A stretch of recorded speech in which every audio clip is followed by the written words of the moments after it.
Video 303 on Sunday 12/10. Oxy.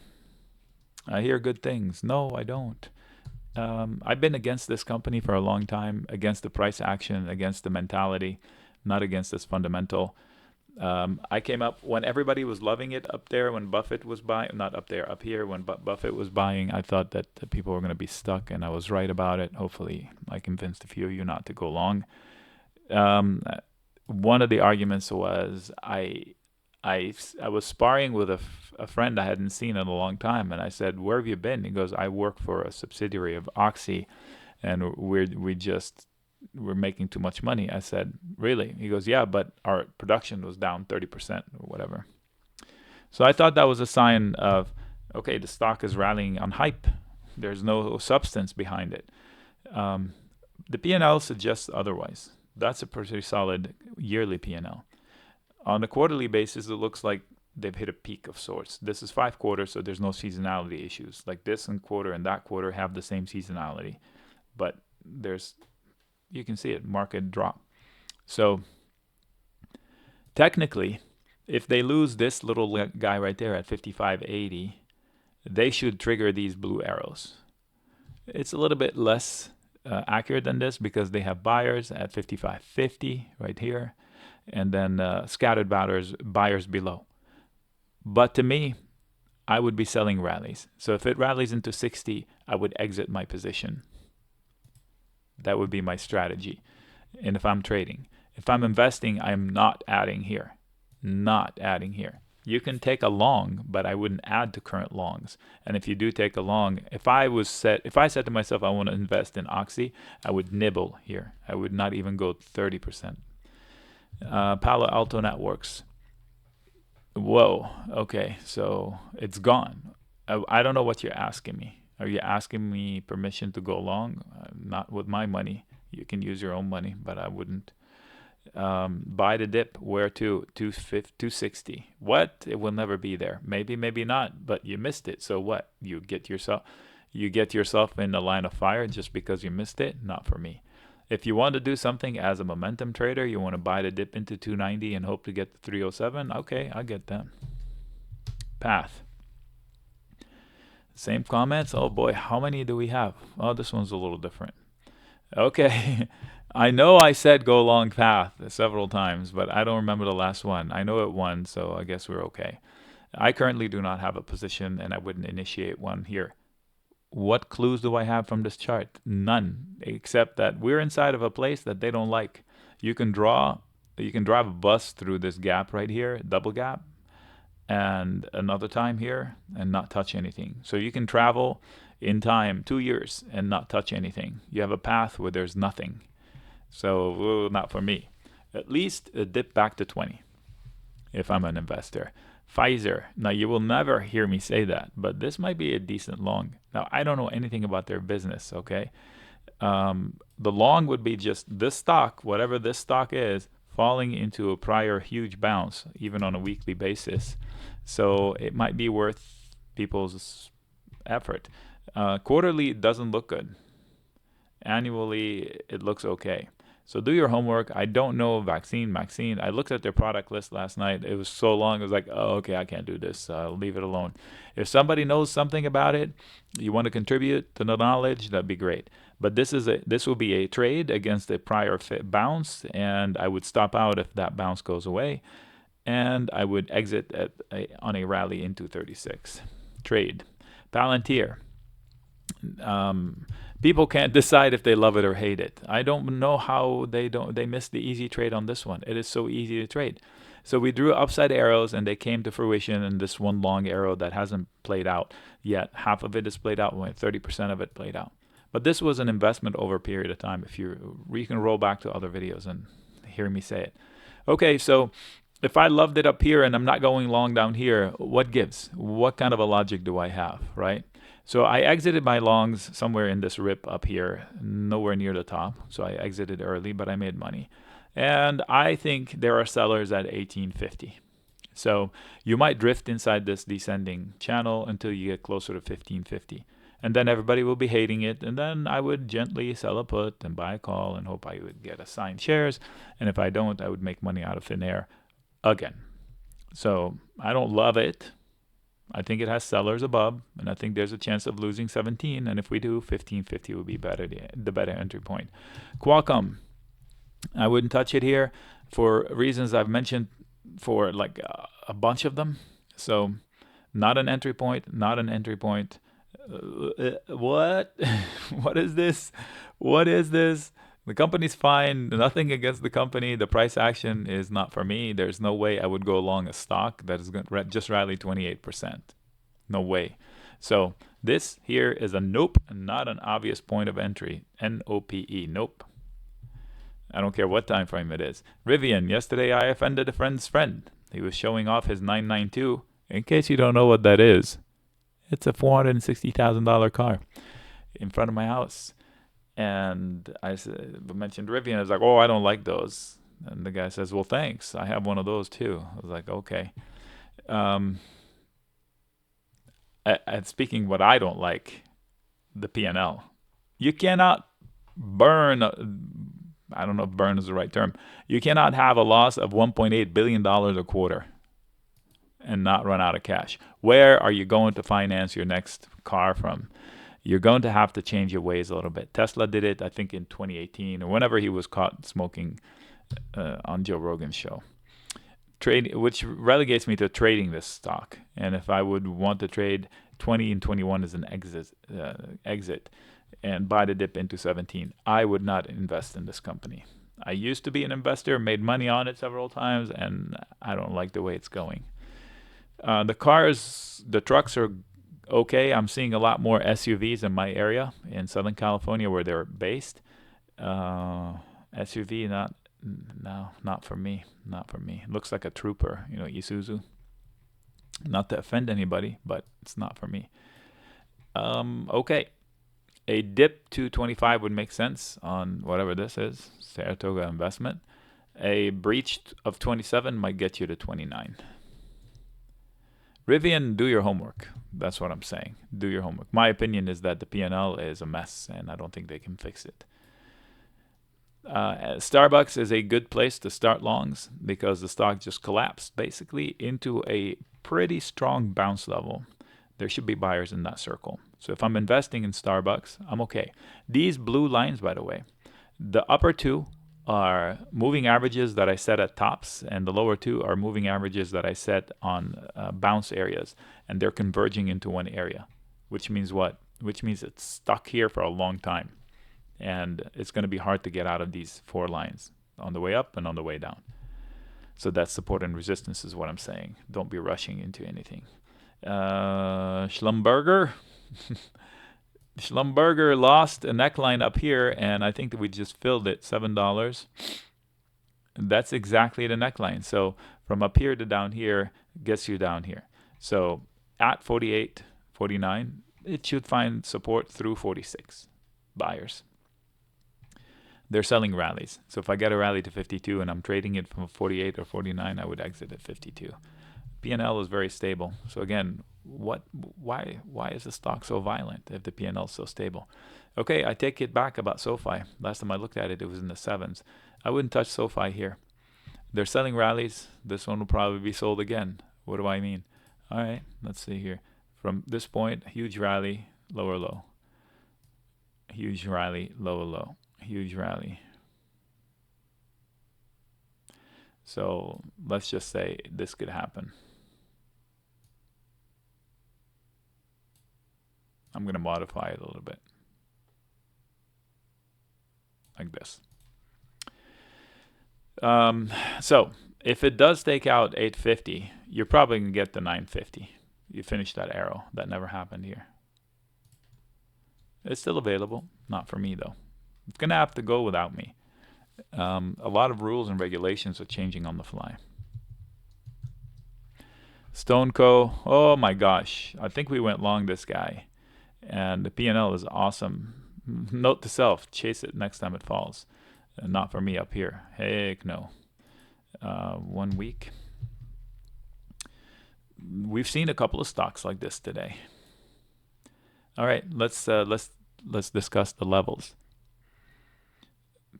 IPO 2018 crash, huge rally, crash, huge rally, crash from the same place, bounce at the same place, 2018. That was the pandemic bottom. I don't know what to call this. Can you imagine being stuck up here from 95? Crash. They tried to fight over this zone. All these candles, this is a weekly. So for 5 weeks, almost 6 weeks, battles, and they lost at 1750 plus or minus $1. So not for me. Buy the dip if you love it. Until then, I wouldn't touch it. Target. Don't believe what you see on the Instagram. It's not reality. This P&L is pristine. This company is on rails.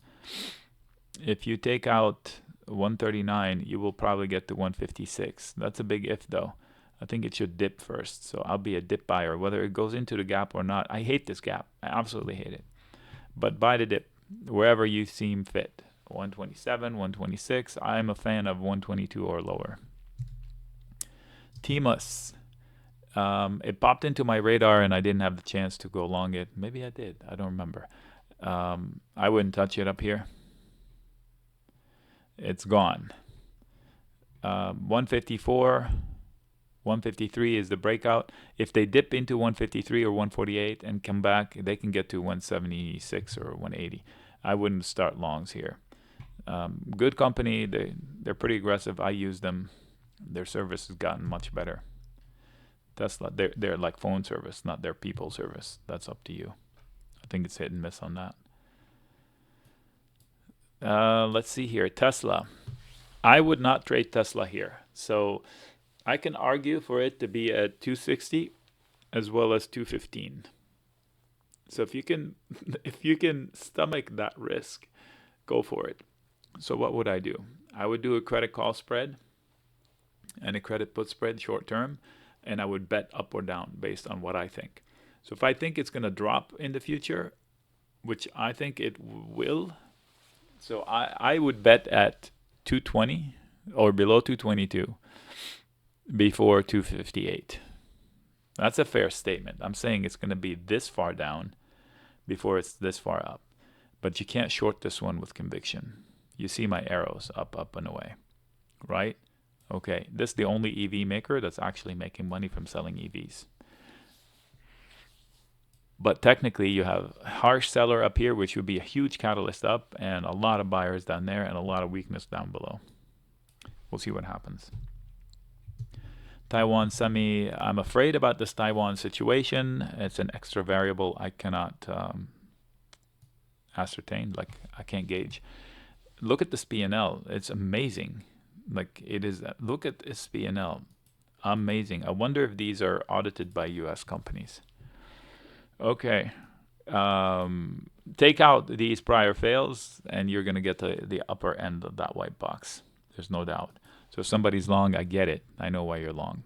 If somebody's looking to get long, buy the dips in TSM. TTD is still stuck in the middle of this huge negative reaction of the earnings. It was a buy the dip moment that was there for maybe a couple of hours.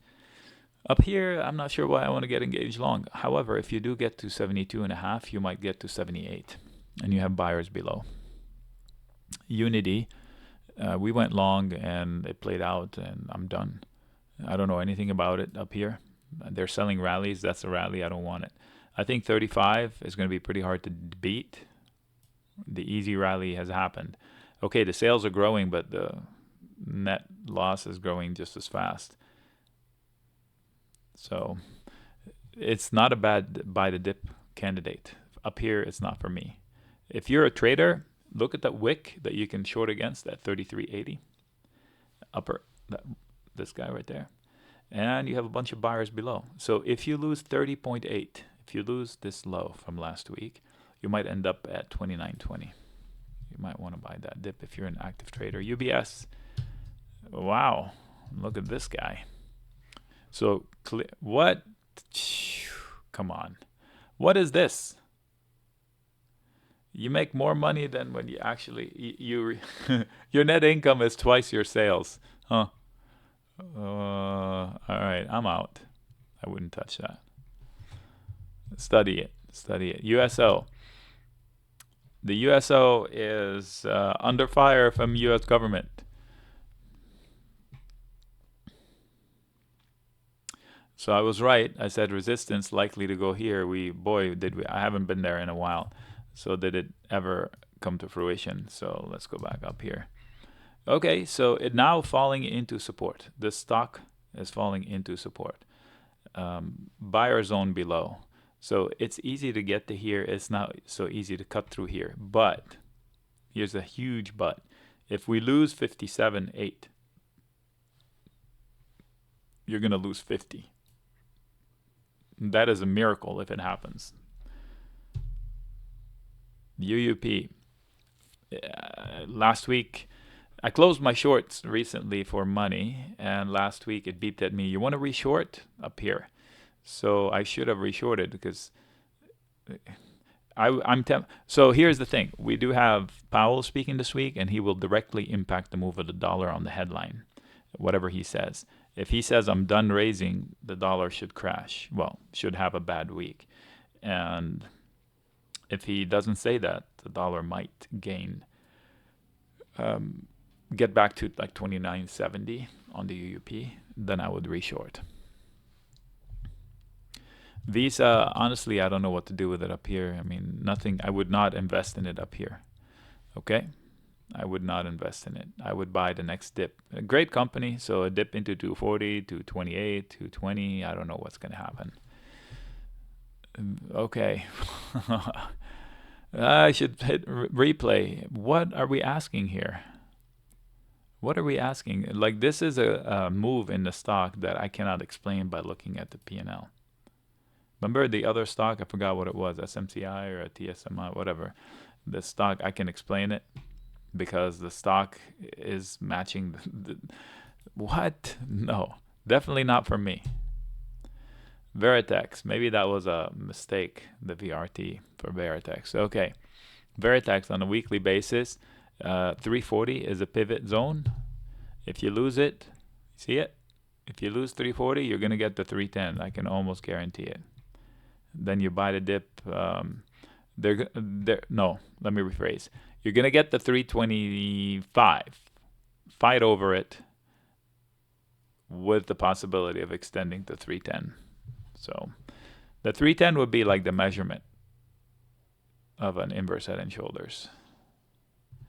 But there are a lot of buyers from levels around the 325. Verizon bearish up here from a stock perspective. I would buy the dip in this guy. Great company to own for dividends. Very stable P&L, so I don't think they're going to ever be saying, oh, we can't pay the dividend. But they are selling rallies. Rally sold. This rally looks like that one here. So I wouldn't be surprised to see them dip into 35 again, at which point I would enter longs if somebody wants to buy a company that pays dividend. If they go above 39, you might get to 41, 42 if you're a trader of Verizon. WBD. I don't know a lot about it, but this stock is going into a prior fail. This is a spinoff of Disney, I think, Warner Brothers. So prior fail, prior fail, prior fail. It's not a place to start longs. Look left. Buy the dip into 11 or 1090 would be fine. Oh, AT&T, yeah. Thank you. It's a spinoff of AT&T. Walmart, I told you, no thanks. When it fell on earnings, somebody said, Walmart buy the dip, and I'm thinking no, because it was in the stratosphere, and it might bleed lower, and I drew this arrow. And sure enough, it is at the first part of the arrow. So this has happened, right? So I'm going to leave it there. And we're here. Rallies are going to be sold. So I think Walmart, like I said, will be in the mid 40s, 146, 148. That was those numbers I mentioned. So if somebody wants to invest in Walmart, you should know that you might still be in a descending channel. Z. All right. So I'm long shares. I think I'm down $1 on them, but that's fine. If I sold a put, I wouldn't exit. It might find some sellers into 1460, and hopefully we will get a breach out of 16 to get back to 1750. Nice ascending channel, but it's taking forever to erase one overnight. Whoop. No, that wasn't prior earnings scandal. I don't know from when. Oh, from that earnings. Yeah, but then it didn't last. Probably got downgraded or something. So anyway, this here is a fight zone. So equals resistance. You have a buyer at 15 and a buyer at 14.7 and a big seller at 16. Oh, and we are at the end of our show tonight. Thank you very much for coming. We almost had our usual count.